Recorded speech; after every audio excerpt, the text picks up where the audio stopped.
ขอบใจสำหรับคำถามและเนาะตอบคำถามคลิปนี้เนาะค่าเรียนเท่าใดเดี๋ยวมาเบิ่งว่าที่เพิ่นถามนี่ละแม่นคอร์สใดคลาสใดเนาะเดี๋ยวมาเบิ่งนำกันเลย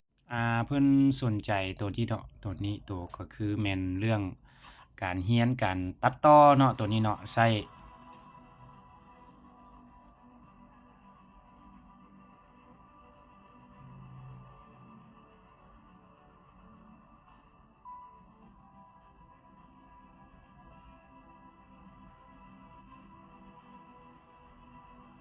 ตัวนี้เนาะได้ตอบไปเนาะมีการเรียนหยังแหน่เนาะผู้หญิงก็เรียนได้เนาะผู้ชายก็เรียนได้เนาะไรเงี้ยเพราะว่านำใช้โปรแกรม Photoshop เนาะ Illustrator แล้วก็ Premiere เนาะ